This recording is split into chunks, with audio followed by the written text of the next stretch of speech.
নমস্কার, আমি আশিস চট্টোপাধ্যায়। আপনারা দেখছেন কলকাতা টিভি ডিজিটাল। আবার আপনাদের কাছে নিয়ে এসেছি দিল্লিতে যে ছাত্র যুবদের আন্দোলন হচ্ছে সেই ব্যাপারে সবথেকে শেষ খবর, যেটা জানা যাচ্ছে যে প্রায় প্রতিটি ফ্রন্টে ছাত্র যুব বিক্ষোভকে সামলাতে গিয়ে পিছু হটছে সরকার।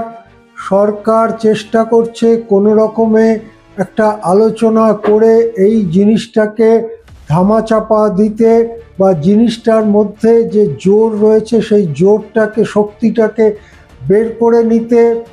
আজকে সকালবেলা 11টার সময় পার্লামেন্ট, সংসদের অধিবেশন শুরু হওয়ার সঙ্গে সঙ্গে কিরেন রিজিজু, কেন্দ্রীয় মন্ত্রী, তিনি জানান যে তারা এই ব্যাপারটা নিয়ে আলোচনা করতে উৎসুক। এরপরে যেটা জানা যাচ্ছে যে আজকে 12টার সময় কেন্দ্রীয় সরকার ককরোচ জনতা পার্টির প্রতিনিধিদের সঙ্গে আলোচনা করবেন। এর আগে 20 তারিখে সোমবার যে আলোচনা হয়েছিল, তারাই এই আলোচনায় আজকে যাচ্ছেন কিনা সেটা স্পষ্ট নয়, বা আলোচনা এখনো শুরু হয়েছে কিনা সেটাও স্পষ্ট নয়। কিন্তু এই খবরটা নিশ্চিত হওয়া গিয়েছে যে আজকে 12টার পরে যে কোনো সময়ে সরকারের পক্ষ থেকে আলোচনা করা হতে পারে। তৃতীয় দিক হচ্ছে, গতকাল যখন রাহুল গান্ধী প্রধানমন্ত্রীর বাসভবনের সামনে ধর্ণা দিয়েছিলেন, তখন অন্যতম মন্ত্রী জিতেন্দ্র সিংহ রাহুল গান্ধীর সঙ্গে রাস্তায় নেমে আলোচনা করতে গিয়েছিলেন যে তারা কি চান।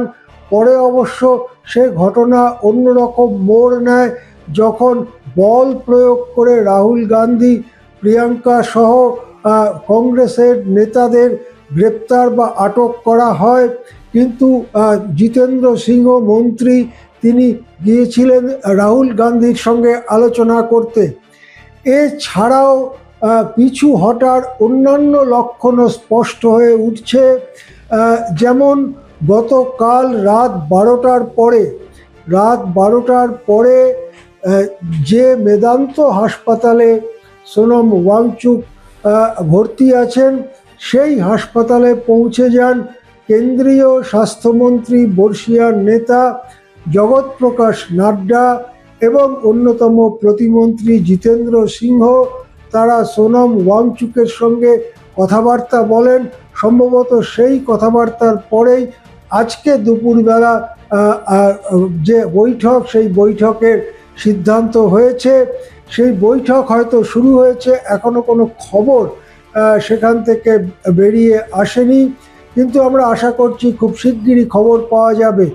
অন্যদিকে দুটো ঘটনা ঘটছে। এক হচ্ছে, ধর্মেন্দ্র প্রধান মুখ খুলেছেন। ধর্মেন্দ্র প্রধান মুখ খুলে রাহুল গান্ধীর দিকে অভিযোগের আঙুল তুলে বলেছেন যে রাহুল গান্ধী একটা নিছক রাজনীতি করছে, রাজনীতিতে দেখনদারি করবার জন্যই তিনি কালকে প্রধানমন্ত্রীর বাসভবনের কাছে গিয়েছিলেন। অন্যদিকে আবার যন্তর মন্তরে যে ছাত্র যুবরা অবস্থান বিক্ষোভ চালিয়ে যাচ্ছেন, তারা বলেছেন আলোচনা যাই হোক, ধর্মেন্দ্র প্রধানের পদত্যাগ ছাড়া তারা এই আন্দোলন প্রত্যাহার করবেন না, তারা আন্দোলন চালিয়ে যাবেন। সুতরাং সব দিক মিলিয়ে টানটান উত্তেজনা। ধর্মেন্দ্র প্রধান 2-3 দিন বাদে মুখ খুলে রাহুল গান্ধীকে তীব্র আক্রমণ করেছেন, আর ছাত্র যুবরা জানিয়ে দিয়েছে ধর্মেন্দ্র প্রধানের পদত্যাগ ছাড়া তারা একটুও পিছু হটবেন না। এই পরিস্থিতিতে সরকারের সঙ্গে কি আলোচনা হয়, বা পার্লামেন্টে, সংসদে কোনো আলোচনা শুরু করা হয় কিনা, সেদিকে আমাদের নজর রয়েছে। প্রতি মুহূর্তের আপডেটের জন্য আপনারা দেখতে থাকুন কলকাতা টিভি ডিজিটাল।